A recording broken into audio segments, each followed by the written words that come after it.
পেছনের সিটের যাত্রী রহমত মিয়া দীর্ঘ 20 বছর ধরে কলকাতায় অটো চালান।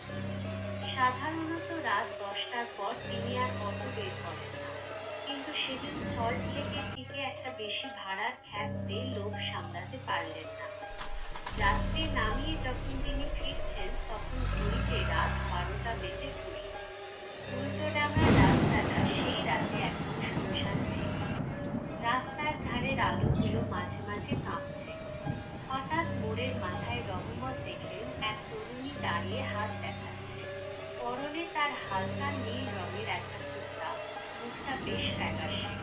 রহমত ভাবলেন, এই রাতে মেয়েটি একা দাঁড়িয়ে তাই সরাসরি অটো থামালেন। মেয়েটি কোনো কথা না বলে পেছনের সিটে গিয়ে বসল। রহমত আয়নায় একবার দেখে নিয়ে জিজ্ঞেস করলেন, কোথায় যাবেন দিদিমণি? মেয়েটি নিচু গলায় শুধু বলল, সামনের বড় শ্মশানটার মোড়ে নামিয়ে দেবেন। রহমতের একটু খটকা লাগল। এই মাঝরাতে শ্মশানে কে যায়?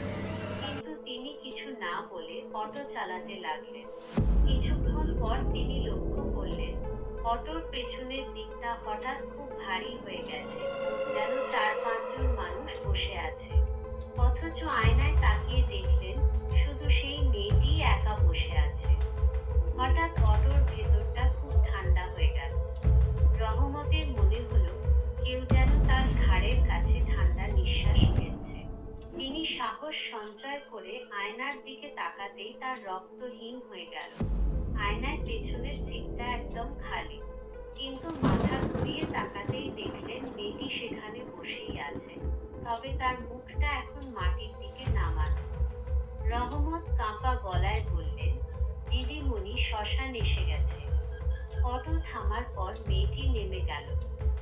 রহমত যখন ভাড়ার জন্য হাত বাড়ালেন, মেয়েটি একটা পুরনো আমলের সিক্কি তার হাতে দিয়ে দ্রুত অন্ধকারের দিকে হেঁটে চলে গেল। রহমত চিৎকার করে বলতে চাইলেন যে এই টাকা এখন চলে না, কিন্তু তার মুখ দিয়ে কথা সরল না।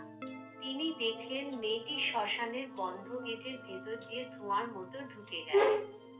রহমত হাতের দিকে তাকিয়ে দেখলেন, সেখানে কোনো সিকি নেই, আছে একটা পোড়া হাড়ের টুকরো। রহমত আর এক মুহূর্ত দেরি না করে যান লড়িয়ে অটো চালিয়ে বাড়ি ফিরলেন। সেই রাতের পর তিনি আর কোনোদিন সূর্য ডোবার পর অটো নিয়ে রাস্তায় বের হননি। গল্পটি আপনার কেমন লাগলো?